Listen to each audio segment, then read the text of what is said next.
որպես օգտագործող ուզում եմ իմ փորձը ներկայացնեմ, ես մի քանի օր առաջ արդեն ստացել եմ ծանոթում իմ Արմեդի հավելվածով եւ որ ես դարձել եմ շահառու։ Տենց դե Արմեդի հավելվածը COVID-ի ժամանակվանից օգտագործում եմ եւ այնտեղ ուրիշ ինֆորմացիա էլ կա էլի անձնական բժշկական եւ այնտեղ արդեն գրված է, որ ես համարվում եմ շահառու, նաեւ կա հղում, որին սեղմելով բացում է մի լայն ցանկ, շատ մեծ, այսինքն նույնիսկ չես կարող էլի ամբողջանալ թե ինչ է ներառված այդ փաթեթում, ենթադրում եմ, երբ որ կսկսենք արդեն օգտագործել, նաեւ այդ ինֆորմացիան կլծվի Եվ ես էլ խնդրում կոչ եմ անում բոլորին ներբեռնել եւ գրանցվել, պարզանդը ՀՑՀ-ով է գրանցում, եթե չեմ սխալվում, եւ բոլորը իրենց կարգավիճակը կարող են տեսնել։ Այսինքն հիմա ես հասկանում եմ, որ այսքան հարց պատասխան տալու փոխարեն գնանք այդ ներբեռնենք այդ Արմեդը եւ մեր բոլոր հարցերի կամ առնվազն հարցերի մի մասի պատասխանը կստանանք։ Պարոն Հայրապետյան, մեր ինտերնետային համակարգը պատրաստ է, որ հեսա նիստից հետո հանրապետությունը սկսելու է բան անել, ներբեռնել Արմեդ համակարգը, ու ինտերնետը չի կախի հանրապետության։ Հույս ունեմ, որ ոչ։ Դե հույսը մենք ունենք, դուք պետք է ասեիք ոչ։ Չէ, կարծում եմ, որ նման խնդիր չի առաջ։ Շատ լավ, համեցեք։ Պարոն վարչապետ, բայց ես ուզում եմ ասել, որ իհարկե կան մարդիկ, ովքեր հավելված ներբեռնելու, կայք մտնելու, գուցե ունենան դժվարություններ, այս պարագայում էլ իրենց կցագրված ընտանեկան բժիշկի միջոցով այս ինֆորմացիան եւս կարող են ստանալ եւ մենք նաեւ 65+ քաղաքացիների համար SMS տարբերակով էլ տեղեկացնելու ենք այս երկու օրը, որ կարգավիճակ նրանց արդեն շնորհվել է, այսինքն բոլոր միջոցներով կաշխատենք տեղեկացումը անել։ Ես կոչ կանեմ, որ բոլորը ներբեռնեն, որովհետեւ եթե մեր տատիկները, պապիկները չեն կարան թորնիկները անեն, հարևանը կարա անի։ Եվ ինչ ես մի հատ կարևոր նյուանս կա, ես չեմ ուզում այս պատմության մեջ նեգատիվ կոմպոնենտ մտցնել ընդհանրապես, բայց ես կարծում եմ, որ մի հատ հետեւյալ շատ կարևոր հանգամանքն էլ կա։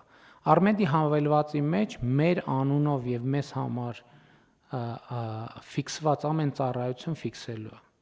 Ես տեսնելու եմ, թե ով ինչ վճարում է արել ներառյալ պետական բյուջեի վճարումներից։ Մենք եւ սա թափանցիկության շատ կարևոր մի չափանիշ է, որովհետեւ ցավոք սրտի նախորդող շրջանում մենք բախվել ենք իրավիճակների, քրեական գործեր են հարուցվել եւ այլն, մարդիկ են դատապարտվել, երբ որ արձանագրել ենք, որ ծառայություններ են գրանցվել, որոնք իրականում չեն մատուցվել եւ պետական բյուջեից փողեր են ստացվել եւ այդպես շարունակ։ Սա շատ կարեւոր է նաեւ թափանցիկության առումով, որ եթե իմ անունը միտեղ գրել են եւ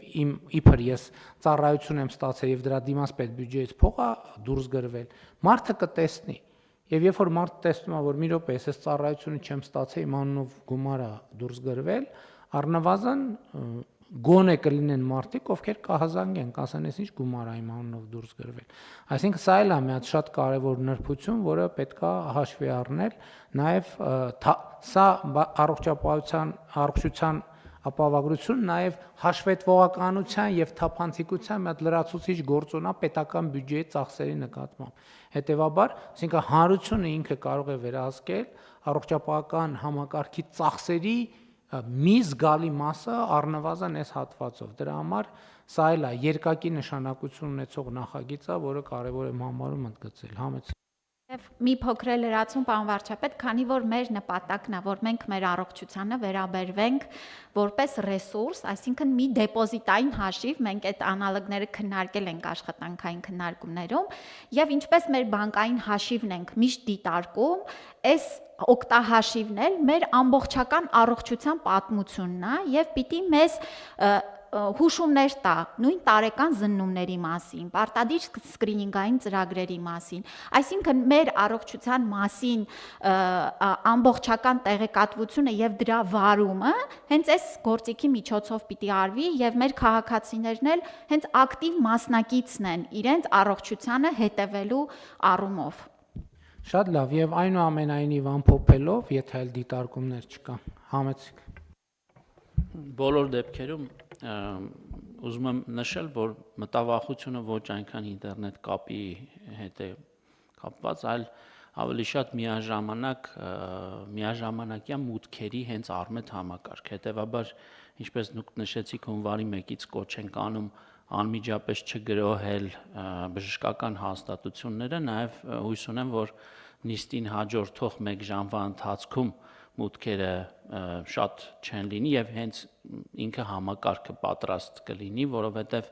կարծում եմ, որ առաջիկա օրերի ընթացքում կարելի է ներբեռնել, որովհետեւ որքանով էլ որ տեխնիկապես համակարգը պատրաստ լինի, միաժամանակյա հազարավոր, էլ չասեմ տասնյակ հազարավոր մուտքերին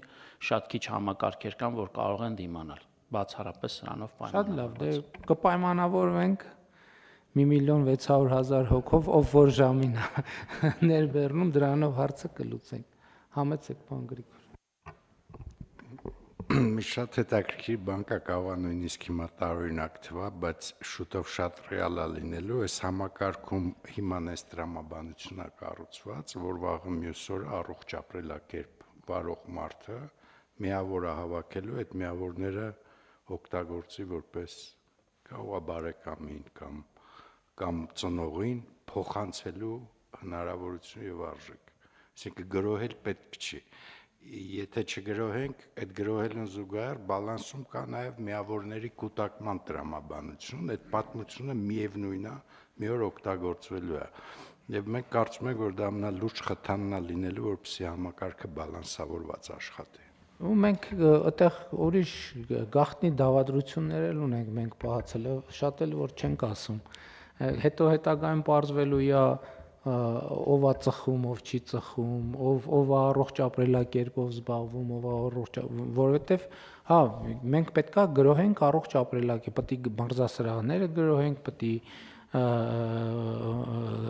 քայլուղիները, վազքուղիները, հեծանվուղիները եւ ընդհանրապես պետքա մեր գրոհները այդ ուղղությամբ լինեն, որովհետև մենք ընդհանուր առմամբ խնդրեմ ունենք եւ դա շատ կարեւոր բան է։ Իմիջայլոց հազիվ առիթ է, քանի որ հասանք ծխելուն եւ բանին, ծխելուն եւ անառողջ այլ գործելա բաներին, գործելա կարգերին, ես ուզում եմ մի sense դիտարկում անեմ, ինքս իմ փորձից ելնելով, որ մարդ, որը բավական երկար ծխել է, ընդհանուր առմամբ գիտեք հետեւյալը կա,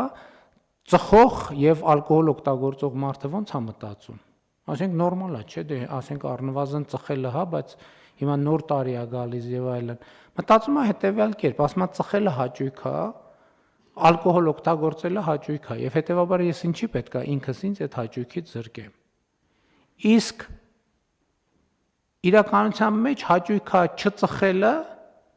եւ ալկոհոլ չօգտագործելը։ Եվ երբ որ մարդը հասնում է այդ կետին, ինքը հակառակ ասում է չծխելը հաճույք է, ալկոհոլ չօգտագործելը հաճույք է, ինչի պետք է ես ինձ այդ հաճույքից զրկեմ։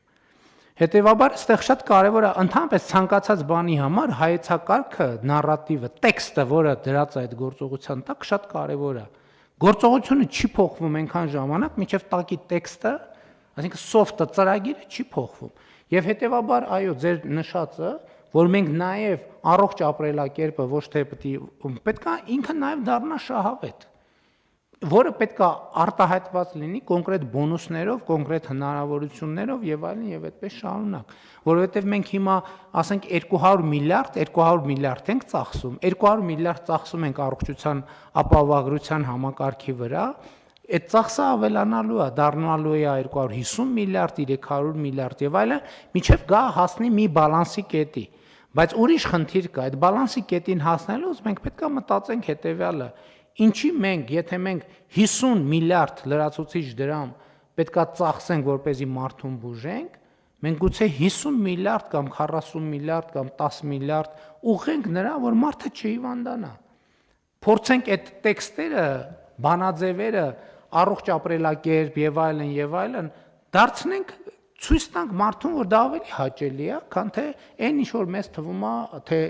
իրականում կյանքի հաճույքը է դա։ Այսինքն ծխելը կյանքի հաճույք է։ Բայց ես ասում եմ, երբ մարդ, որը ծխել է, ընդ որում տեն շատ է ծխել։ Ես ասում եմ, դա հարգելին է, դա բացարձակապես այդպես չի։ Եվ հետեւաբար ընդ որում մենք էլ պետք է տեղից էլ պետք, որ մենք հիմա պետք է ինչ-որ մի հատ սենց բան կա, լծակ կա, այդ լծակը քաշենք եւ այդ հարցը պետք է լուծվի։ Տենց էլ չի լինում։ Մենք շարունակաբար հետեւողական պետք է խոսենք, պետք է համակարգեր ստեղծենք, պետք է հիմա նույն առողջ ապրելակերպ ենք ասում, հա։ Մարզի բնակիչը առողջ ապրելակերպի ենթակառուցվածքի նույն հասանելիությունը չունի։ Եվ այդ է պատճառը, որ մենք բան ենք անում, որ մենք այդ մարզական կենտրոնների նախագիծն ենք անում, որպեսզի բոլոր տեղերում այդ հասանելիությունը լինի։ Համեցեք։ Կարճ բան ասեմ, պարոն վարչապետ, իրականում ստեմ փոքր գաղտնիք կա, առողջ մնալը ամենաէժան բանն է, ամենամատչելի, դրա համար փող պետք չի ընդհանրապես, ոչ է մարզասրահ է պետք, կրթություն է պետք մեզ ընդհանրապես դրա համար։ Կրթության համար է փող պետք։ Այո, կրթության համար պետք է, մենք էլի հանգում ենք դրան, որտեվ սա པարզ գիտելիք է, որ երբեմն չունենք, որտեվ նույն ձեր բերած բոլոր օրինակները իրանք են ծախս, եւ ծխելն է ծախս, եւ խմելն է ծախս, եւ շատ ուտելն է ծախս, առողջ մնալը ամենամատչելի բանն է, որ մենք կարող անենք մեր պարզապես ճիշտ վարքագծով, որտեվ նույն սննդի այդ ընտրությունը, որ մենք երեխաներին պետք է սովորացնենք, ինչ սնունդ օգտագործեն եւ այլն, եւ այո դուք ճիշտ եք ասում, մարզական ենթակառուցվածքների մեջ ներդրում անելը լավ է, կարեւոր է, որտեվ այնտեղ մի քիչ ավելի բազմաֆունկցիոնալ են իրանք լող եւ այլն եւ այդպես, բայց օրինակ վազելու համար փող պետք չի։ Մենակ կոշիկ է պետք, մի զույգ, որը 20,000 դրամ է։ Մուժիկին պետք է միզիկ կոշիկ։ Սա իրոք հայեցակարգային լուրջ հարց է։ Բան Թորոսյան, ճիշտ եք ասում, բայց ստե մի հատ ուրիշ խնդիր կա, 21-րդ դարը մարքեթինգի դարը։ Օրինակ ծխախոտը շատ սիրուն տուփ ունի։ Առողջ ապրելակերպը սիրուն տուփ չունի, բրենդինգ չունի առողջ։ Իմ մեր ամբողջ խնդիրն է, որ առողջ ապրելակերպը բրենդինգ ունենա։ Ասենք ամենա բանի ամենաշատ շաքար պարունակող սնունդը ինքը անենց բրենդինգ ունի եւ անենց դիզայն ունի, որ նայում ես ուզում ես բան, այսինքն դու ուզում ես դա, բայց առողջ ապրելակերպը ես էդ եմ ասում, հիմա դուք օգնեցիք, որպեսզի առողջ ապրելակերպը պետքա բրենդինգ ունենա։ Եվ մի բան 21-րդ դարում ցանկացած բան, որը չունի բրենդինգ, ինքը գոյություն չունի։ Այսինքն չկա 21-րդ դարում կա բրենդինգ, կա իր տակի բանը, ապրանքը կամ ծառայությունը կամ չկա բրենդինգ, ուրեմն չկա։ Մեր խնդրեմը այն չի, որ վազելու տեղ չկա։ Մեր բրենդինգը այն է, որ մեր խնդրեմն այն է, որ բրենդավորված չի։ Այդ ապրանքը, առողջ ապրելակերպը բրենդավորված չի։ Ընդհակառակը հակառակն է բրենդավորված։ Եվ սա համակարգված խնդիր է։ Համակարգված խնդիր է։ Սկսած, որ այդքան խոսում ենք քրեական ենթամշակույթի մասին, որ բան ենք, որի դեմ տենցել արդյունավետ չենք կարող պայքարենք, որովհետև ասենք քրեական ենթամշակույթի տրամաբանությամբ կարող է առողջ ապրելակերպը նույնիսկ ամոթ լինի։ Որ ասենք տղամարդը չհասկացան, տղամարդը շորտ կհագնի, ասենք բանը կամ հեծանիվ կքշի, պետք է տղամարդը բանի գյուղամեջում պպզի առնվազն անընդհատ 6 ժամ։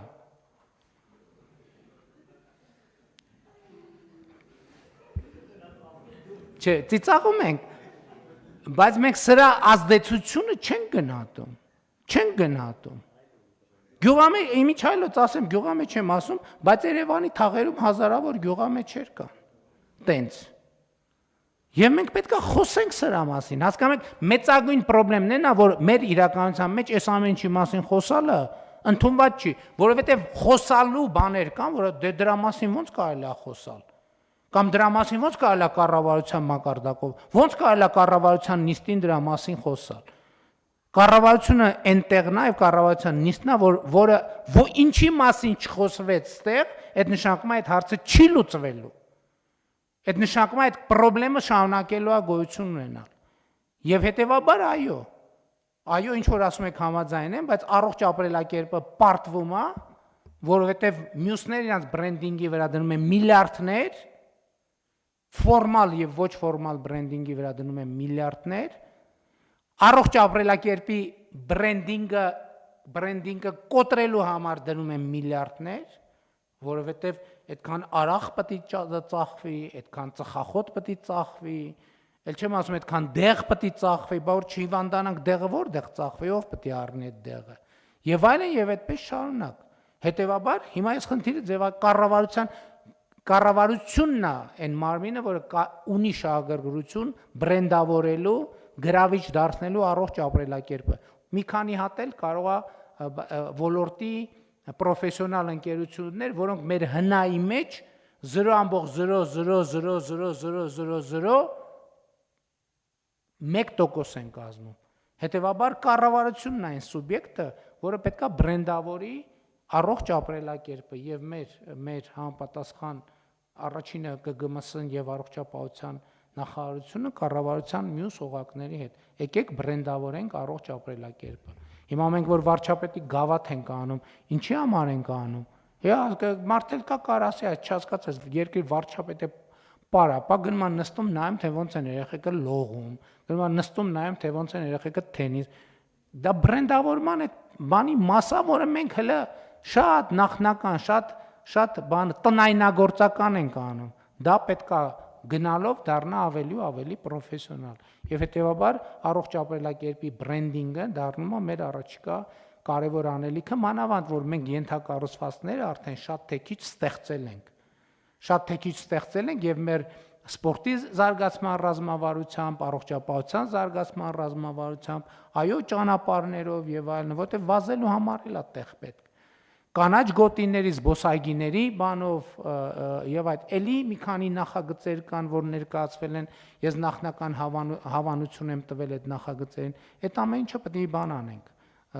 Դա պետք է դառնա ուղղակի սովորական առօրյայի մաս եւ քաջալերվի հանրության կողմից, քաջալերվի։ Սա ամենակարևոր բանն է։ Իմիջայլոց ասեմ, միջև իմի sense բանը կա, որ այդ հազար ներողություն, բայց այդ աղքատ հանրության բանն է, արձագանքն է, որ ասենք մեկը տեսնում են մի քիչ նիհարել, ասում են, վայ, ես ինչ ես նիհարել, հոբան չի եղել։ Միջդեռ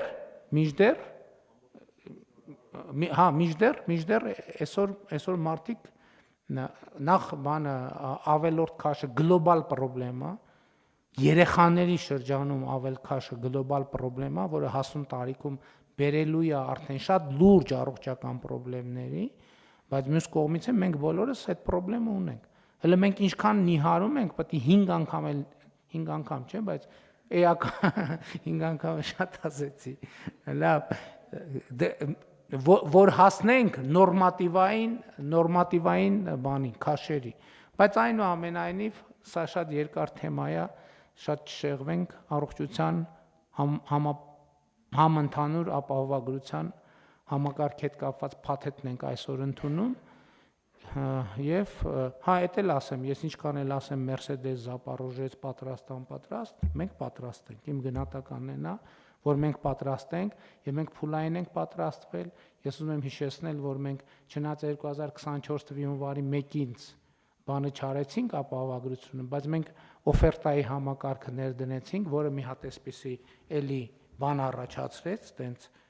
կիսացնցում առաջացրեց, բայց այդ կիսացնցումը մեզ պետք էր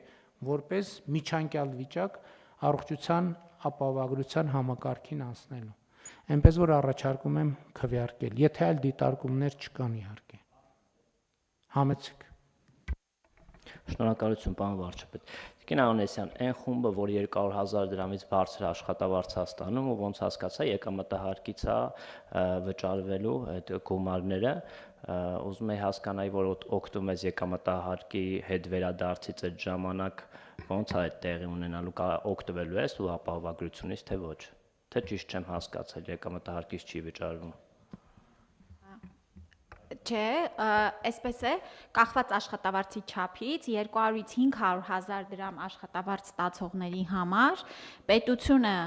2026 թվականի ընթացքում կսուբսիդավորի սոցկրեդիտների համար 6,000 դրամ։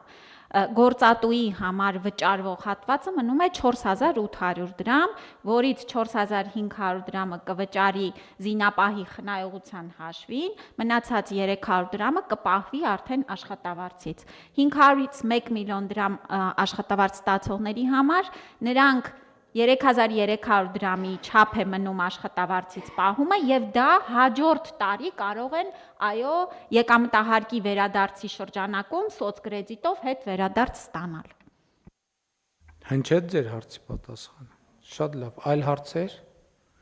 Հարցը դրվում է քվեարկության, ովքեր են դեմ որոշման ընդունմանը, դեմ չկա, որոշումն ընդունված է։